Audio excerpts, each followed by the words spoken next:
우리는 각자마다 자기 인생에서 참 중요한 것들을 가지고 살아갑니다. 하지만 그 인생의 중요한 것들이라는 것을 가만히 보면 공통적으로 우리가 우리 인생에는 이게 참 중요해 라고 할 수 있는 것들도 있지만, 그 중요한 것들이 각자마다 그 중요성이 달라질 때가 있죠. 어떤 사람에게는 이것이 중요한데 어떤 사람에게는 또 이것이 그리 중요하지 않을 때가 있습니다. 제가 고등학교 때부터 굉장히 친한 친구가 있는데요.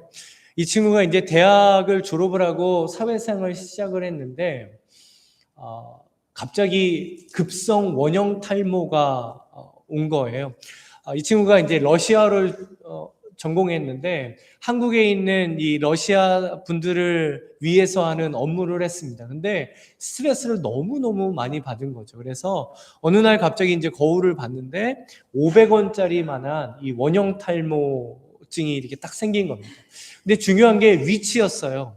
눈에 잘 안 보이는 곳에 있었으면 괜찮을 텐데 그 위치가 이렇게 앞머리 정중앙에 이렇게 딱 500원짜리처럼 이렇게 딱 생긴 겁니다. 그러니까 이제 이 친구가 모자를 그때부터 쓰고 다니기를 시작을 한 거죠. 원래 원형 탈모증이 오면 모자를 쓰면 안 되거든요. 더 이렇게 악화가 되기 때문에. 그런데 그 상태로 누군가를 만나는 게 너무너무 창피했던 거예요. 그러니까 모자를 계속 쓰고 다니니까 점점 더 심해지는 겁니다. 그래서 이 친구가 그렇게 있다가 어느 날 갑자기 늦은 밤에 저한테 전화를 했어요. 너희 집 앞에 있는 호프집에 있으니까 잠깐 좀 나와라 라고 한 겁니다. 그래서 나갔더니 벌써 이제 술이 얼큰하게 취해 있는 거죠. 그러면서 이제 앉아서 이런저런 얘기를 하다가 이 친구가 갑자기 아주 진지하게 이렇게 물어보는 거예요. 주원아, 너는 인생에서 뭐가 제일 중요하다고 생각하냐? 라고 묻는 겁니다. 근데 이 친구가 평소 우정 예찬론자였어요. 그래서 무엇이든지 우정이 최고고 우정이 우선이어야 된다. 사랑보다 뒤처지는 우정은 참된 우정이 아니다. 뭐 이런 유치한 질문을 했거든요. 그래서 맨날 얘기하는 게 여자친구가 부르고 내가 부르면 너 누구한테 갈래? 뭐 이런 거 맨날 물어보는 친구였어요. 그래서 또 이 녀석이 우정 또 얘기하려나 보다라고 생각을 했는데 그래서 뭔데? 라고 했더니 갑자기 눈물까지 글썽글썽하면서 너무 진지하게 이렇게 얘기하는 거예요. 인생에서 제일 중요한 건 머리야. 머리. 근데 그 얘기를 듣는데요, 제가 너무 웃긴 거예요. 근데 정말 그 친구가 심각하니까 웃지를 못하겠더라고요. 그래서 근데 이 친구는 자기의 그 머리 때문에 여자친구도 만날 수 없고, 그리고 사회적으로도 너무 위축되어진다라고 생각을 했기 때문에 그때 당시에 이 친구에게 인생에서 가장 중요했던 건 머리가 맞았던 거죠. 그럼 이 질문을 우리에게 한번 해보고자 합니다.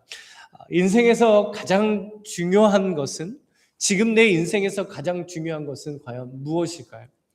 2024년 이 PEW 리서치 센터라는 곳에서 이 17개국의 선진국이라고 하는 나라의 국민들을 대상으로 인생에서 가장 중요한 것이 무엇인가라는 설문조사를 했습니다.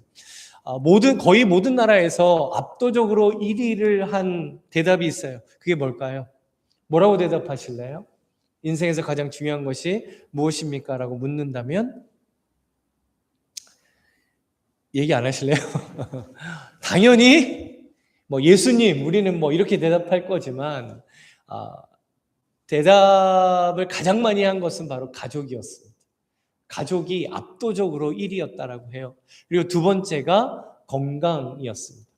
그런데 유일하게 물질적인 풍요가 내 인생에서 가장 중요하다라고 대답을 한 나라가 있었습니다. 그 나라가 어느 나라였을까요? 맞습니다. 한국이었습니다.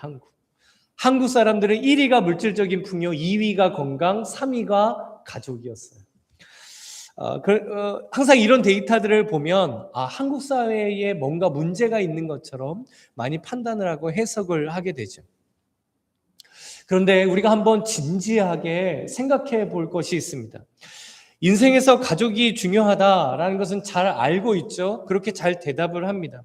그런데 그렇게 잘 알고 있고 잘 대답을 하는데 왜 계속해서 가족은 깨어지고 가족 간의 관계가 힘들어지고 시간이 갈수록 가족이 무너진다라는 말은 왜 이 사회적인 현상은 바뀌어지지 않는 것일까요? 중요한 것은 알지만 실제로 가족과 건강이 중요한 삶을 살지 않기 때문입니다. 가족이 중요하다는 것은 알기는 알지만 실제적으로 삶 가운데에서는 가족이 중요한 삶을 살지 않고 있다는 것이죠. 그래서 내가 살아가는 실제적인 삶의 현장을 보면 지금 내 인생에서 가장 중요한 것이 무엇인가에 대한 답을 우리는 하면서 살아가고 있는 것과 같습니다. 그래서 이런 측면에서 보면 한국 사람들이 물질적인 풍요가 인생에서 제일 중요하다라고 대답한 것은 아는 것과 사는 것에 대한 조금은 더 솔직함이 담겨져 있는 대답이 아닌가 생각해 볼 수 있죠. 그렇다면 이제 본질적으로 그리스도인의 인생에서 가장 무엇이 중요하겠습니까? 분명 이 질문에 대한 우리 인생의 답에는 예수 그리스도와 연결이 되어져 있죠. 왜냐하면 예수님께서 내 삶에 들어오신 것이 복음이고 성도의 신앙생활이라는 것은 예수 그리스도와 절대로 떨어져서 생각할 수도 없고 예수님과 절대로 떨어져서 살아갈 수 없기 때문입니다. 오늘 본문에 보면 지금 우리 인생 가운데 무엇이 가장 중요한 것인가 이 문제를 고민하고 있는 이스라엘 백성들이 등장을 합니다. 우리가 함께 본 이 학개서의 말씀에는 아주 독특한 특징 한 가지가 있어요. 학개 선지자가 언제 하나님의 말씀을 받아서 그 말씀을 전했는지 정확한 날짜가 기록이 되어져 있다는 특징입니다. 그래서 BC 520년 6월 1일, 6월 24일, 7월 21일, 그리고 9월 24일 이렇게 4번에 걸쳐서 하나님의 말씀이 임하게 되었다라고 기록이 되어져 있죠. 그 중에서도 오늘 우리가 본 본문은 7월 21일에 학개 선지자에게 임한 하나님의 말씀입니다. 그렇다면 하나님께서는 다른 선지서에는 한 번도 기록되지 않는 이 하나님의 말씀이 임한 정확한 날짜를 왜 이 학개 선지자에게 기록하도록 하신 것일까요? 당시 하나님의 말씀을 전해야 했던 그 시기와 그 때가 중요했기 때문입니다. 그렇다면 학개 선지자가 하나님의 말씀을 선포하던 때는 어떤 때, 언제였고 어떤 상황이었을까요? 이것을 보려면 우리가 이스라엘의 포로 귀환기에 대한 스토리를 좀 살펴볼 필요가 있습니다. 이 바벨론이라는 나라의 남유다가 멸망을 하고 그 포로로 끌려가게 됐죠. 그래서 70년 동안 포로 생활을 하다가 3번에 걸쳐서 이 포로에서 귀환을 하게 됩니다. BC 538년에 1차 포로 귀환을 하는데 당시 스룹바벨과 예수아라는 지도자가 있었죠. 그리고 그 2명의 지도자와 이스라엘 백성들이 포로 세대로서 돌아와서 가장 먼저 했던 일이 성전을 재건하는 일이었습니다. 솔로몬 때에 지어졌던 그 성전이 바벨론의 침략을 통해서 완전히 무너졌기 때문이죠. 이스라엘이 포로에서 돌아올 때는 이 바벨론이 이 페르시아라는 나라의 멸망을 당한 때였습니다. 성경에 바사라고 나오죠. 그러니까 이스라엘은 바벨론에게 포로로 끌려갔다가 이 페르시아 시대 때 포로에서 귀환을 하게 된 거죠. 그때 페르시아의 왕이 바로 고레스 왕입니다. 이 고레스 왕은요, 자신들이 점령한 이 점령지에 있는 식민지에 있는 사람들에게 친화 정책을 펼쳤습니다. 그래서 비록 식민지의 백성들이지만 자기들이 섬기는 신들에게는 종교적으로 제사를 드릴 수 있는 종교적인 자유를 어느 정도 이렇게 허락을 해준 거죠.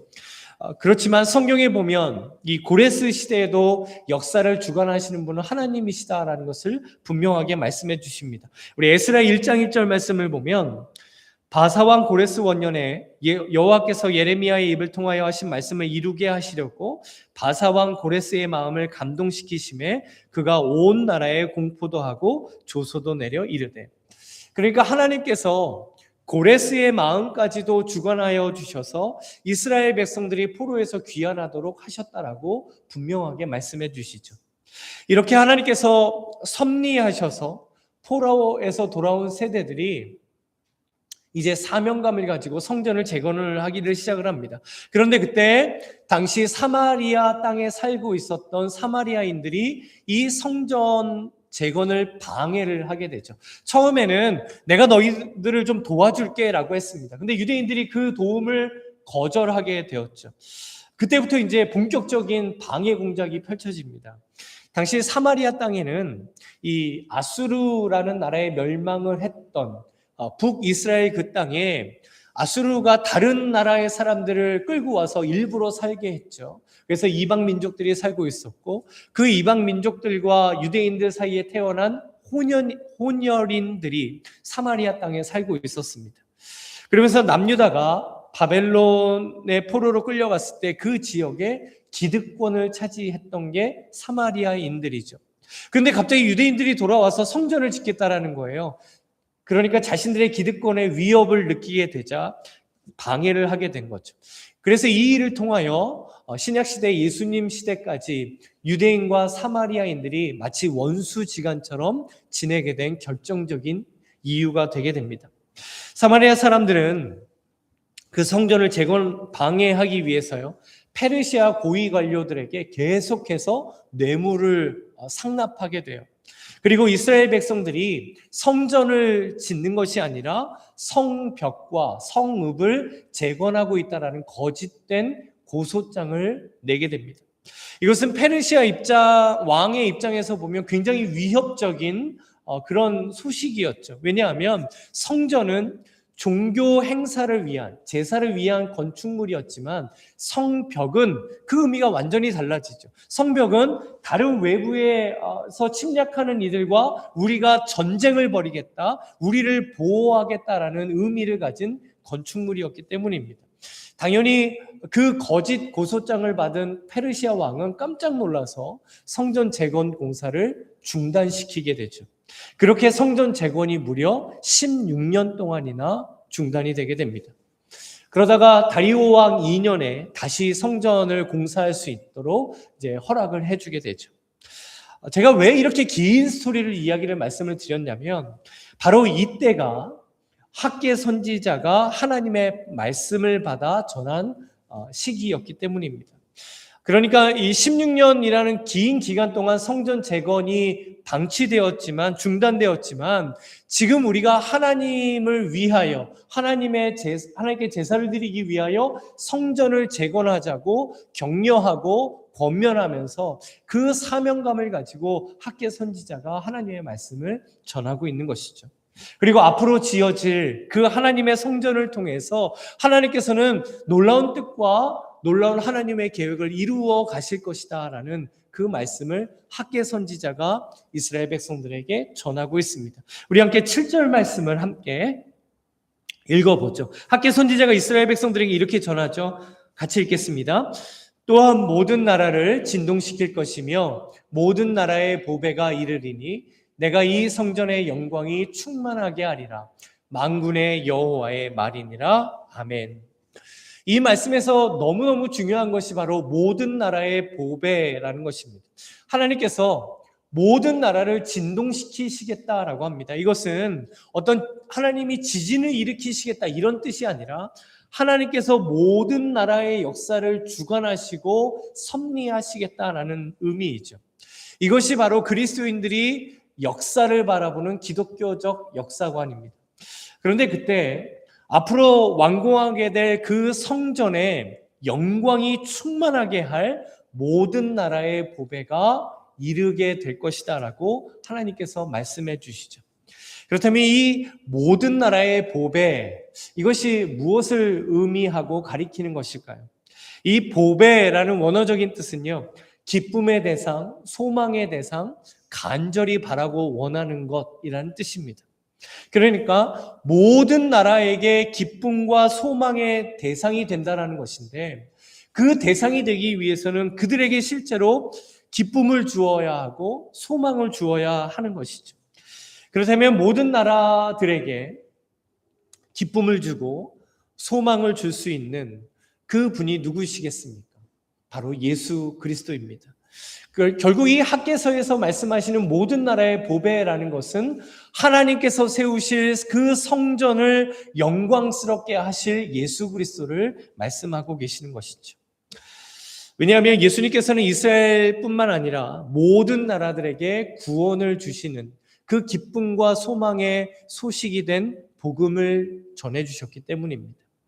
그렇다면 하나님께서 약속하신 이 모든 나라의 보배가 되신 예수님께서 오셨을 때 그 하나님의 백성들에게 어떤 변화가 일어나게 됐을까요? 하나님께서 말씀하신 모든 나라의 보배로서 예수님께서 우리의 삶을 찾아오셨을 때 우리의 삶에는 과연 어떤 변화가 일어나겠습니까? 예수님이라는 복음이 지금 우리들의 삶을 어떻게 변화시키고 있는 것일까요? 우리 지난주에 이어서 이 문제를 살펴보고자 합니다. 이 문제는 아주 실제적이고 또 예수님을 우리가 진정으로 믿을 때 일어나게 되는 변화이기도 한데요. 이 변화는 무엇이냐면 예수님이 우리를 찾아오시면 우리는 우리의 삶에 대한 해석이 달라지게 됩니다. 7절 말씀을 다시 보시면 또한 모든 나라를 진동시킬 것이며 모든 나라의 보배가 이르리니 내가 이 성전의 영광이 충만하게 하리라 만군의 여호와의 말이니라. 하나님께서 모든 나라의 보배를 앞으로 지어질 성전 가운데 영광이 충만하게 하겠다라고 말씀하시죠. 당시 이스라엘 백성들은요, 너무너무 실망감과 그 슬픔에 빠져 있었어요. 왜냐하면 솔로몬 성전의 그 웅장함과 화려함과는 비교될 수 없는 그 조그만 그 축소된 성전의 기초를 보면서 너무너무 실망하고 있었기 때문이죠. 그런데 하나님께서 다시 세워질 이 성전에 영광이 충만하게 하도록 하겠다라고 말씀하시죠. 왜냐하면 그 성전에는 모든 나라의 보배가 이른다, 모든 나라의 보배가 임재하는 성전이 되게 하겠다라고 말씀하고 있는 것이죠. 결국 하나님께서는 모든 나라의 보배를 통해서 그들이 바라보는 성전에 대한 해석을 완전히 달라지게 하신 겁니다. 하나님의 영광은 겉으로 드러나는 화려함, 겉으로 드러나는 건물의 규모나 그런 웅장함 이런 것들이 아니라 바로 하나님께서 우리를 위하여 보내신 모든 나라의 보배를 통하여 하나님의 성전이 영광스럽게 될 것이다 라고 말씀해 주시는 것이죠. 그리고 8절에도 보면 모든 나라의 보배를 통해 일어나는 또 하나의 해석의 변화가 생깁니다. 우리 8절 말씀을 함께 읽어보죠. 은도 내 것이요 금도 내 것이니라 만군의 여호와의 말이니라. 아멘. 은도 하나님의 것이고 금도 하나님의 것인 줄로 믿습니다. 아멘. 믿습니다. 아멘. 제가 아내랑 결혼하기 전에요, 이제 결혼 반지를 맞추려고 종로에 있는 금은방 거리를 갔어요. 혹시 아시는지 모르겠는데요. 종로에는요 정말 수백 개의 주얼리 샵이 이렇게 모여 있는 거리가 있었어요. 그런데 거기 갔을 때 정말 너무 강렬한 인상을 받아서 아직까지도 제가 기억하고 있는 한 가게가 있습니다. 가서 이제 이렇게 쇼케이스를 보는데 그 위에 이렇게 아주 큼지막하게 이렇게 써 있는 거예요. 뭐라고 써 있냐면 은도 내 것이요 금도 내 것이니라 이렇게 써 있는 겁니다. 아마 이제 그 주인분이 교회를 다니셨겠죠. 그러면서 이제 금이나 은도 이제 이렇게 매입을 하니까 위트 있게 그 말을 사용하신 것 같습니다. 정말 잘 갖다 붙였다라는 생각이 좀 들어요. 하나님께서 당시 이스라엘 백성들에게 왜 이런 말씀을 하신 것일까요? 지금 성전 재건을 열심히 해야 되는, 그런데 지금 이스라엘 백성들의 상황을 보면 금도 없고 은도 없어요. 그런 백성들에게 은도 내 것이고 금도 내 것이니라 라는 말씀을 왜 주셨겠습니까? 이스라엘 백성들은 성전을 금과 은으로 장식해야 한다라고 생각했어요. 금과 은으로 세워야 이 성전이 하나님께서 영광을 받으시는 성전이 될 것이다 라고 생각을 했습니다. 또 그런 솔로몬 성전을 계속해서 떠올리고 있었던 거죠. 그러나 지금 하나님께서는 은과 금은 다 하나님께 속한 것이다. 너희들이 주목해야 하는 것은 은과 금이 아니라 그 은과 금의 주관자 되신 그 은과 금의 모든 것을 다스리시는 하나님이시다라는 것을 말씀해 주신 것이죠. 결국 이 성전을 영광스럽게 하는 것은 은이나 금이 아니라 하나님께서 너희들을 위해 보내실 모든 나라의 보배를 통하여 이 성전이 영광스럽게 된다라고 말씀해 주시는 것이죠. 결국 그들이 가지고 있었던 금과 은에 대한 그 해석을, 하나님 성전의 영광이라는 그들의 해석을 완전히 바꾸어 놓으신 것이죠. 그렇다면 모든 나라의 보배가 되신 예수님께서 지금 우리들의 삶의 해석도 완전히 바꾸어 놓으시는 것이죠. 예수님 때문에 내 인생에 대한 해석이 달라지는 사람이 바로 그리스도인들입니다. 우리 신앙생활 가운데요, 우리가 무엇을 바라보느냐도 참 중요하지만 그것을 어떻게 해석하느냐가 그리스도인들에게는 너무너무 중요합니다. 제가 한국에서 회사 생활할 때 이제 마케팅 분야에서 일을 했는데, 그때 이제 마케팅에 대해서 배우고 공부하면서 알게 된 것이 이 자기 해석이라는 마케팅 용어입니다. 이 말은 자기와 다른 사람이 사회적으로 분리되어 있거나 아니면 연관되어져 있다라는 것을 생각하는 정도를 나타내는 말인데요. 그래서 이 자기 해석에는 두 가지가 있어요. 자기와 다른 사람을 분리해서 나를 독립적으로 바라보는 이 독립적 자기 해석이라는 게 있습니다. 그래서 이거는 자신의 생각과 자신의 감정, 자신의 판단과 경험을 통해서 모든 일을 해석하는 것이죠. 그런데 반대로 자신과 다른 사람을 연관시켜서 자기를 해석하는 걸 상호 의존적 자기 해석이라고 합니다. 그러니까 이 사람들은 소속감과 다른 사람과의 조화를 굉장히 중요하게 생각하고, 그래서 다른 사람의 마음을 헤아리는 것에 굉장히 신경을 쓰면서 해석을 하는 것이죠. 그래서 이 자기 해석을 통하여 사람들이 어떤 물건을 구입할 것인지, 또 어떤 브랜드를 선호하게 될 것인지 자기 해석에 따라 이 선택과 구입이 결정이 된다라고 보는 것이죠. 결국 이 자기 해석이라는 것은 내가 어떻게 해석하느냐에 따라서 나의 선택과 행동이 결정되어진다라는 뜻입니다. 예수님께서 우리를 찾아오실 때 예수님께서는 우리 안에 있는 이 자기 해석을 완전히 바꾸어 놓으신 거죠. 영적으로 보면 우리는 굉장히 자기 독립적인 자기 해석을 합니다. 그래서 언제나 내 경험, 내 기준, 내 감정, 내 판단, 이것을 가지고 내 눈에 보이는 대로 해석을 하죠. 그래서 다른 사람과 의존적으로 나를 해석하는 게 아니라 가장 중요한 건 내 감정이고 내 판단이고 내 기준이고 내 경험이라는 것이죠. 그런데 예수님께서 우리를 찾아오셔서 내가 중심이 된 그 자기 해석을 예수님으로 바꿔놓으신 거죠. 믿음으로 해석할 수 있도록 바꿔놓으신 것입니다. 그렇다면 우리 안에 이런 자기 해석의 변화가 왜 일어나게 되는 것일까요? 단편적으로 예를 들면 이전에는 금과 은이 너무너무 중요했죠. 그런데 이제는 금과 은의 주관자 되신 하나님이 바로 우리의 삶의 주관자가 되신다는 것을 알고, 그 하나님께서 우리를 위해 보내신 모든 나라의 보배이신 예수 그리스도가 나의 참된 보배가 되기 때문에 우리 안에 이런 해석의 변화가 일어나게 되는 것이죠. 그러니까 예수님이 우리에게 오셨을 때 다른 것이 더 이상 우리에게 보배가 될 수 없는 거죠. 예수님이라는 보배가 내 인생에 들어오니까 그 이전에 내 인생의 보배로 삼았던 그 모든 것들이 가치가 없어지는 거예요. 그래서 사도 바울이 이전에 내가 귀하게 여겼던 것, 중요했던 것들이 마치 배설물과 같다라고 고백할 수 있었던 겁니다. 결국 그리스도인의 자기 해석은 예수님을 내 삶의 모든 해석의 중심에 두는 겁니다.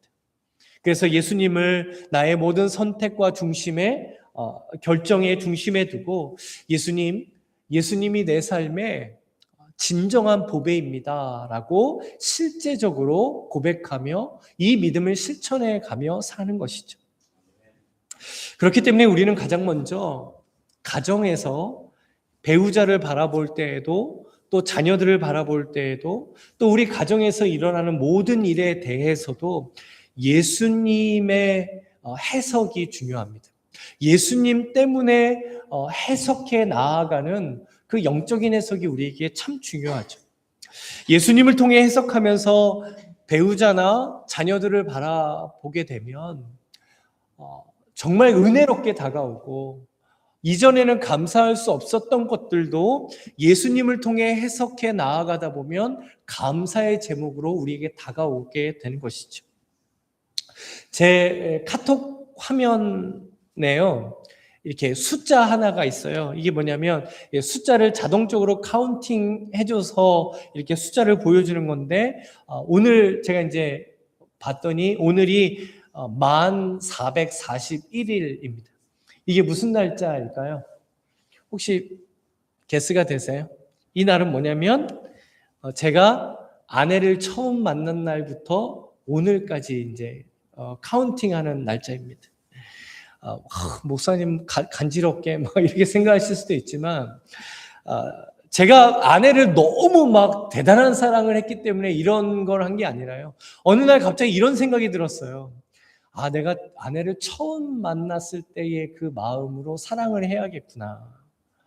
처음 만났을 때는 모든 게 이뻐 보이고, 모든 게 좋아 보이고, 모든 게 아름다워 보이고, 정말 이런 정말 하나님의 선물이 없게 느껴지는데, 자꾸 살아가다 보니까 그 마음이 달라지는 거죠.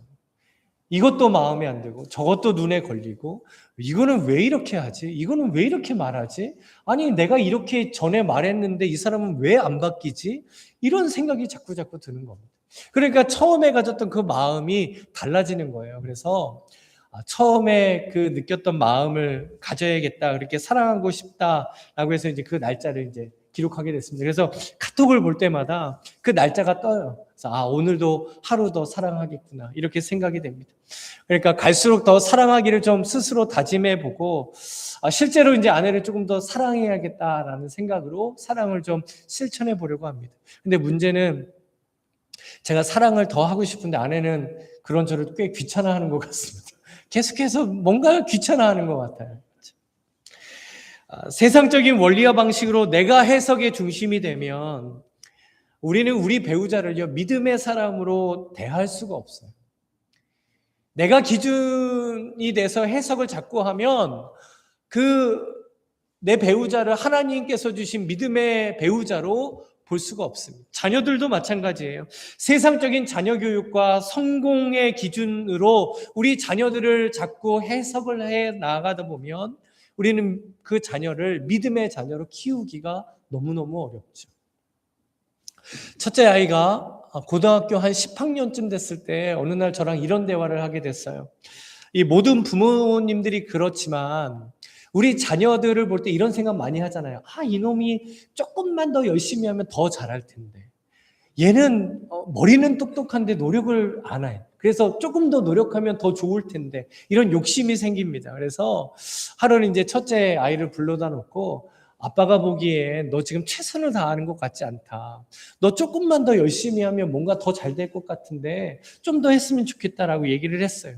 그러니까 이 아이가 이렇게 얘기를 하는 거예요. 아빠, 내 주변에는 공부 때문에 행복하지 못한 애들이 너무너무 많아요. 라고 얘기하는 겁니다.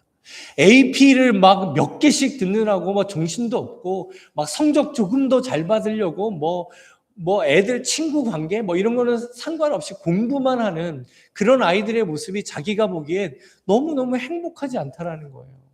그 아이들의 얼굴에는 웃음이 없다라는 거예요. 전혀 행복감이 느껴지지 않는다라는 겁니다. 그러면서 저한테 딱 한마디 하는데요, 제가 그 이후로 공부에 대해서 말을 못 하겠더라고요.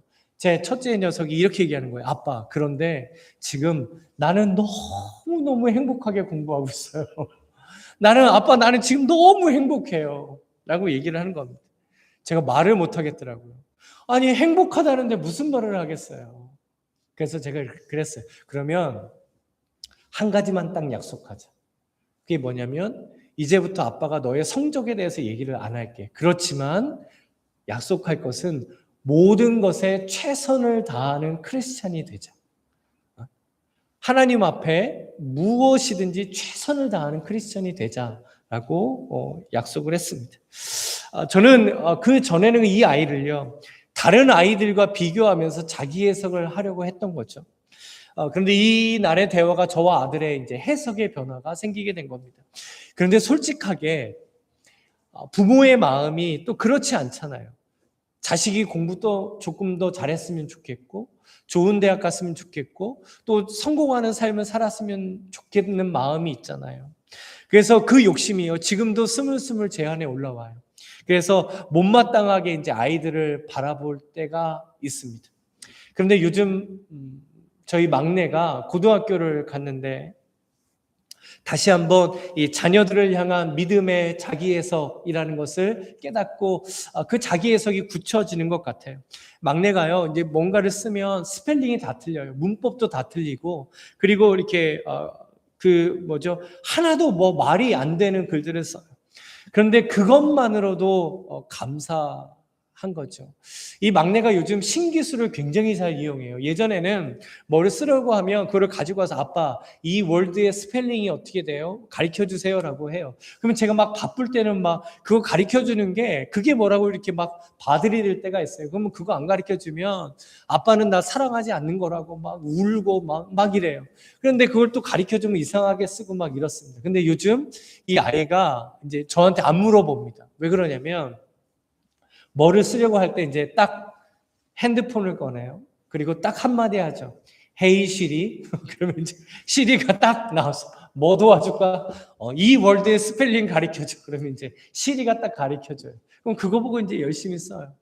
그런 보고 쓰는데도 스펠링도 다 틀리고 대소문자 구문도 없고 뭐 이렇게 글을 씁니다. 그런데 그렇게 하는 것만으로도 은혜이고 또 만족함이 있고 그것만으로도 감격이 되고 감동이 됩니다. 우리 모든 가정 안에 예수 그리스도를 통한 해석의 은혜가 있기를 간절히 소망합니다. 이제 예배를 마치시고 돌아가시면 사랑하는 가족들을 보시게 됩니다. 어떻게 바라보시겠습니까? 어떻게 해석하시겠습니까? 혹시 이전에는 내가 기준이 되어서 내가 중심이 되어서 해석하려고 하지는 않았을까요? 그러나 이제는 모든 나라의 보배로서 이 땅에 우리를 위해 오신 예수님을 통해 예수님이 주신 은혜를 가지고 믿음으로 바라보며 또 믿음으로 반응하는 이 놀라운 해석의 변화가 일어나게 되시기를 주님의 이름으로 간절히 소망합니다. 그리고 특별히 일터의 현장에서 일어나는 일들을 어떻게 해석하느냐는 그리스도인들에게 너무너무 중요합니다. 왜냐하면 우리가 땀 흘려 일하는 일터만큼 성도로서 이 믿음의 자기 해석을 흔들고 또 그 믿음을 희미하도록 만드는 장소가 없기 때문에 그렇습니다. 너무나 치열한 경쟁 구조 속에 살아가야 하기 때문이죠.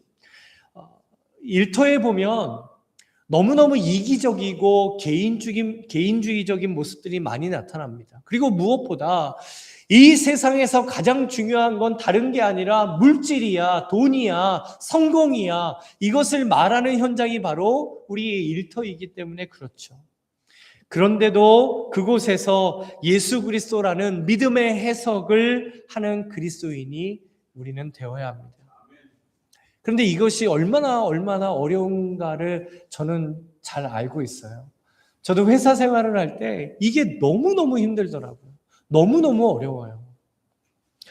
그럼에도 불구하고 다른 삶의 현장보다 영적으로 더 치열한 곳이 일터이기는 하지만 그럼에도 불구하고 우리는 그 일터 가운데 예수님을 더 나의 마음과 내 생각에 두고 나의 삶을 그 일터를 나에 대한 일에 대한 해석을 하는 영적인 의지를 우리는 반드시 가질 수 있어야 합니다. 그리고 무엇보다 우리 교회 안에서 모든 해석의 중심은 예수 그리스도가 되셔야 합니다. 우리의 뜻이나 우리의 생각이나 나의 경험이나 우리의 기준으로 해석하는 게 아니죠. 예수 그리스도가 우리 교회의 해석의 기준이 되어야 합니다. 왜냐하면 이 교회는 주님의 몸된 교회이고 이 교회의 머리는 예수 그리스도이고 이 교회의 모든 것의 주인은 바로 예수 그리스도이기 때문이죠. 그래서 예수님을 통해 성도와 교회 안에 일어나는 해석이 무엇인지 이렇게 말씀해 주십니다. 에베소서 2장 20절에서 22절 말씀인데요. 우리 함께 읽어보도록 하겠습니다. 우리 함께 읽죠. 너희는 사도들과 선지자들의 터 위에 세우심을 입은 자라. 그리스도 예수께서 친히 모퉁이 돌이 되셨느니라.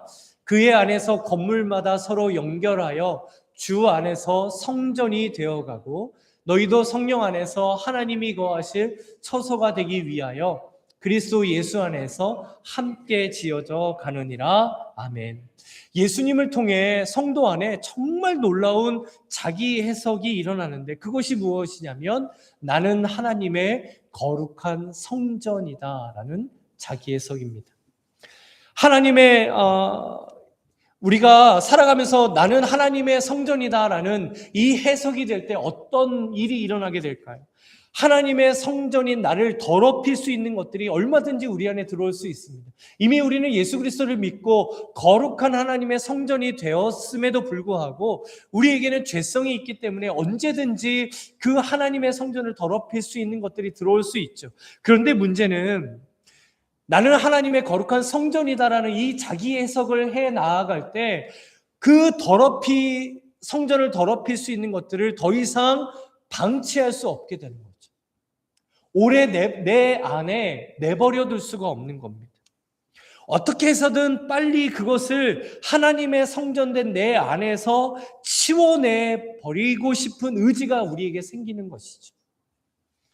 왜냐하면 예수 그리스도의 영광이 하나님의 성전된 우리를 영광스럽게 하시기 때문입니다. 그리고 하나님의 성전을 영광스럽게 하는 것은 모든 나라의 보배가 되신 예수님이라는 것을 우리가 믿기 때문에 실제로 예수님을 내 삶의 보배로 삼고 살아가는 자기 해석을 하도록 하신 것이죠.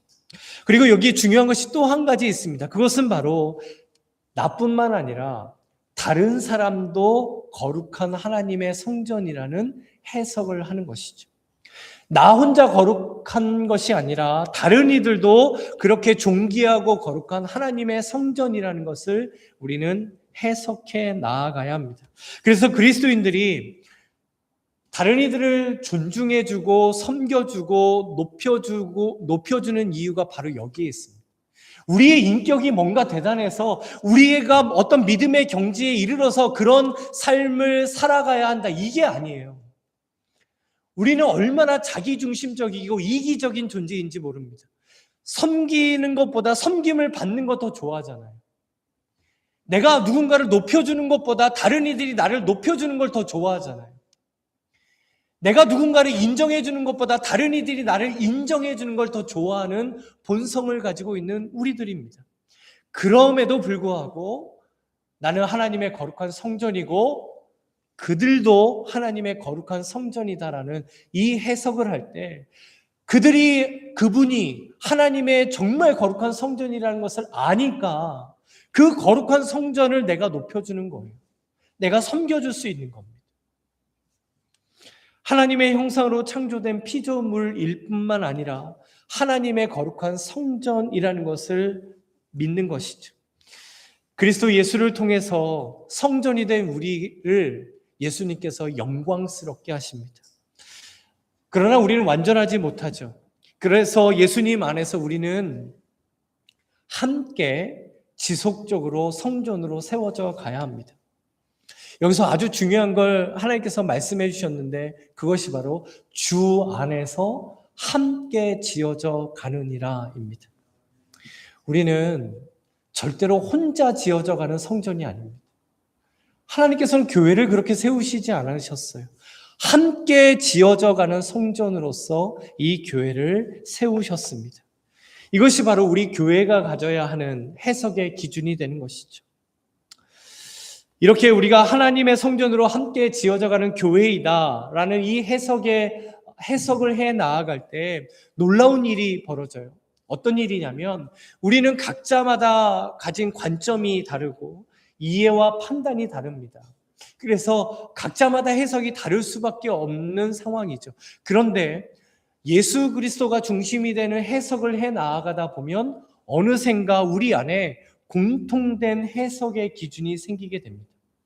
누가 강요한 것도 아닌데 우리 공동체 안에 우리는 이 기준을 가지고 해석해야지라는 공통된 해석의 기준이 생기는데 그것이 무엇일까요? 바로 예수님이 원하시는 것은 무엇일까?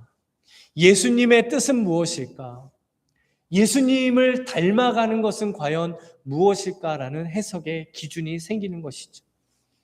우리 주성길 교회가 이 해석의 기준을 가진 주님의 몸된 교회 되기를 간절히 소망합니다. 아멘.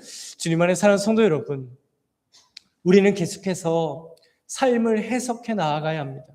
그럼 이제부터 삶을 어떻게 해석하시겠습니까? 가정에서, 일터에서, 또 우리 신앙생활하는 우리 교회 안에서, 그리고 주님을 믿지 않는 다른 이웃들을 만나는 그 삶의 현장에서 어떤 삶의 해석을 하시겠습니까? 모든 나라의 보배가 되신 예수님을 통하여 내 삶을 해석할 수 있는 믿음과 은혜를 이 시간 더해 주시기를 주님의 이름으로 진심으로 축복합니다. 예수님께서는 하나님의 성전된 우리를 영광스럽게 하십니다.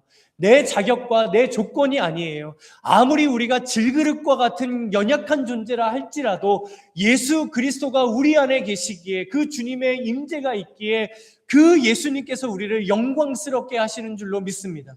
우리 가정을 영광스럽게 하세요. 땀 흘리게 하신 그 일터를 하나님께서 영광스럽게 하십니다. 그리고 주님의 몸된 이 교회를 하나님께서 예수 그리스도를 통하여 영광스럽게 하실 줄로 믿습니다. 그래서 우리는 내 삶을 볼 때 주님의 영광을 볼 수 있는 거죠. 우리 가정 안에서 내 배우자를 보고 내 자녀를 볼 때 예수님의 영광을 볼 수 있는 거죠. 열심히 땀 흘려 일하는 그 일터 가운데 주님의 영광을 보고, 무엇보다 우리 교회 안에서 함께 예배하고 함께 교제하고 함께 목장 모임을 가지고 또 함께 사역을 감당해 나아가면서 다른 것을 보는 게 아니라 주님의 영광을 보는 것이죠. 그래서 우리의 삶 가운데 가정과 일터에서, 교회에서 주님의 영광을 보는 저와 성도님들 되시기를 간절히 소망합니다. 이 예수님이라는 해석의 기준을 가지고 함께 거룩한 하나님의 성전 되어가는, 그래서 우리가 함께 주님의 영광을 보는 우리 주성길 교회 되시기를 이 시간 주님의 이름으로 간절히 축원합니다. 아멘.